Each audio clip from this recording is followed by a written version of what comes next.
Hi everyone, my name is Shada Cook and I'm a broadcast journalism major and communications minor here at Northern. At the Northern Television Center, I work really hard as a multimedia journalist, which is just a really cool way of saying I get to do what I love. I've learned to shoot, edit, and produce video while also learning to tell stories. With those particular set of skills, Husky Trail came to life. Husky Trail is a new segment that allows me to explore all the interesting things going on around campus and in DeKalb. For the first stop on the trail, I covered the city's annual Kite Fest. This annual festival had both citizens of DeKalb and NIU students enjoying the breeze. The 11th annual Kite Fest held in the field near Anderson Hall was free to all, and kids could even make their own. Everybody, I'm here at Kite Fest out here with Alan Sparling. He's going to tell us some cool things about this really cool kite that he has right back there. How you doing, Alan? I'm doing great. This kite is actually made by Peter Lynn International in New Zealand, and it's from a category of kites often known as show kites.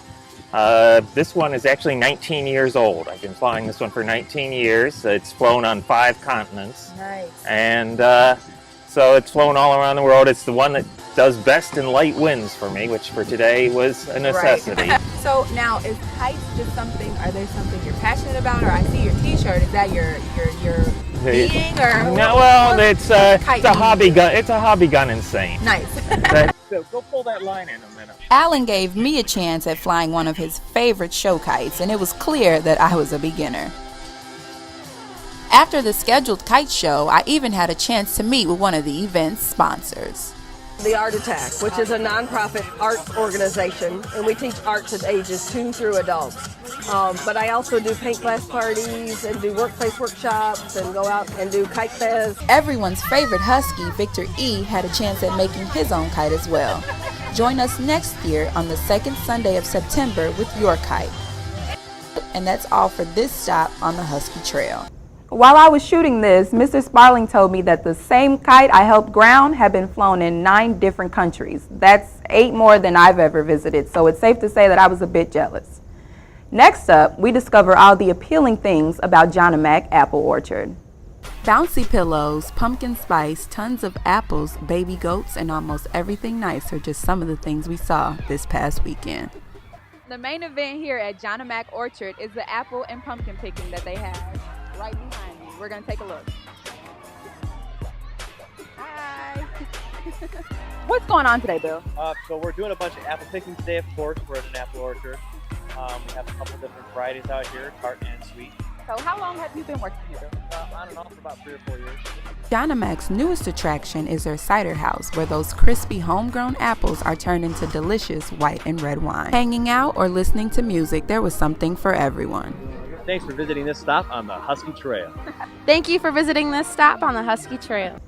Shooting this package coincided with NIU's family weekend, so a lot of the shots you saw were taped by my favorite photog to date, my dad. Love you, Dad.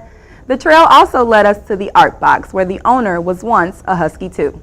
Initially, we went to cover an art gallery that featured local artists until we found out the amazing correlation between the owner and NIU. Dan Gregg, a graduate of NIU, decided that after traveling the world, he'd bring his passion for art back to where it all started. Purchasing the only storefront available in downtown DeKalb at the time, Gregg set out to start his framing business that also sold art. I do specialty framing, and I also do art shows. And currently I am showing a variety of work in a show called Arabesque. And that means it's many artists showing short suites of work. In addition to displaying homegrown art, Gregg also does appraisals, and he makes his signature take-home boxes that protect the precious items that leave the art box from time and sun fade. I have a current job that I have to make boxes for some collectible pieces that I have to ship to England. The art box serves as a home both before the work is purchased and on its way to its new home. Credits also to my photographer and editor, Imani Brown. Those are all the stops for now on the Husky Trail. Visit our Facebook page at NIU Husky Trail to let us know where you think I should head next. Always remember, be you, love you, always, always. Thanks so much for watching. I'm Shada Cook. Thanks, guys. Joining me now is political science professor Mitch Pickerel, journalism major Shada Cook, and political science major Joe Bojanowski. Thank you all for joining us today. We'll get right into it. So, Joe, what's your stance on the NFL, or the players in the NFL taking a knee during the national anthem?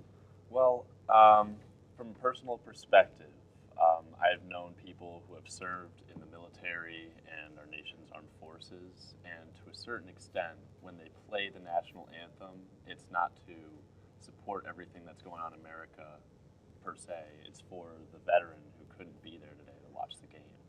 So I do it out of respect for our military. As opposed to the players doing it, their message is very clear. I believe that their actions off the field need to be more prevalent and more often than it is now. Okay. All right, Shada? For me, from a personal perspective, I actually know people who have died from unjustly killings by police officers, and I know people who will never be able to watch another single game or watch their kids play football or throw a football. So I think that a protest is something to bring awareness to a different issue. And I think the message of the protest, as we want to call it, is being smudged, it's being missed, it's being lost, it's being misinterpreted. Has nothing to do with the national anthem, has nothing to do with any veterans, but how else do you cause awareness? When everyone is supposed to be quiet and everyone is supposed to be paying attention to one thing, we take a knee. We take a knee for Eric Garner, we take a knee for everyone, we take a knee. And the conversation is happening, so that's the purpose to, drive conversation, but it's getting lost.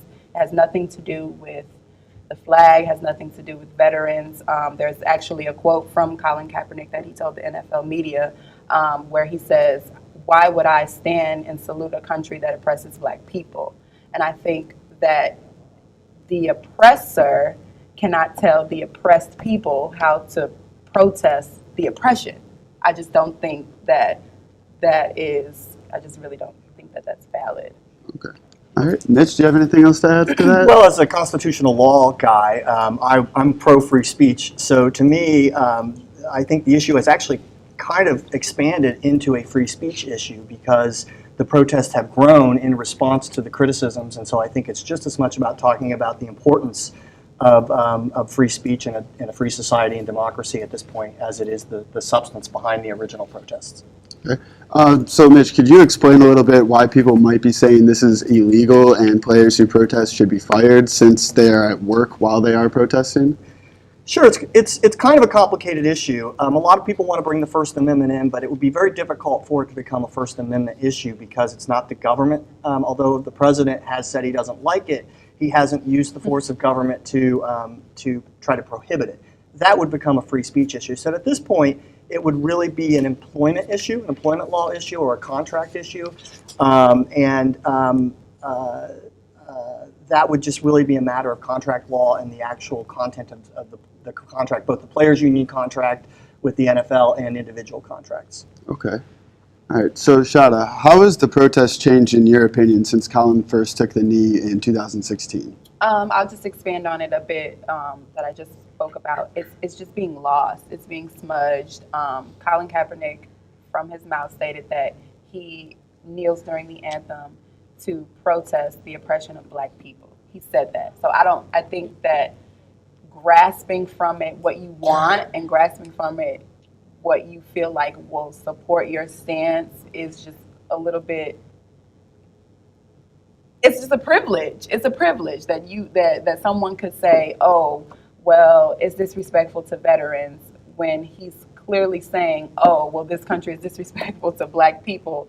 And there's evidence. So it's just kind of like, it's just being mismatched. And I hope that from this conversation, and I hope that many other conversations can just kind of reel it back in, because I think it's being lost in the media as far as veterans and military, and I just think it's being so lost. So I think that people should do their best to just kind of reel it back in. I don't have a problem talking about the issue, but let's talk about the issue, not the issue you have with the issue, because then it just gets lost. Okay. Joe, do you have anything to add to that at all? Well, it's funny that you mentioned the media, because because I do believe that the media sensationalizes events that happen between African American people and white or Caucasian police officers. But there hasn't been a story that has been sensationalized where it's an African American officer shooting another African American officer, which does happen, or a white officer shooting an unarmed white person. And of course that happens, but it's not sensationalized, it's not brought to light. So if you talk about police brutality, why isn't it that we're talking about all police brutality? And I believe that was Colin Kaepernick's original message, and we've been talking about police brutality since maybe 2013, 2014 with Ferguson, Missouri, and all of that, and Trayvon Martin, of course. And so there are events where those are completely unjustifiable events. But I believe that you should be blaming the individual officer for their racist, biased, or whatever it might be that led them to pull the trigger, rather than the entire police force. Because I believe that there are great people on America's police force. I agree as well. You know. I agree as well. My uncle is a police officer. I think it's funny that you said that we've been talking about police brutality since 2013.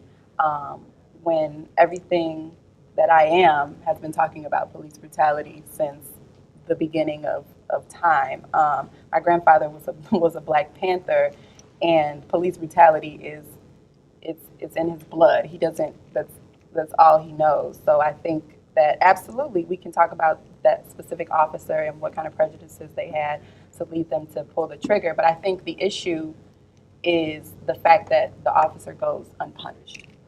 I think that's the issue, because yeah, people have biases, people have prejudices all the time, but when it goes to high court and there's nothing being done about it, that's the issue that we have. Absolutely, if a Black officer shoots a Caucasian person, jail. No paid leave, none of that, just go into jail. But I think that the fact that there haven't been any indictments in cases, we absolutely need to sensationalize that. That is an issue.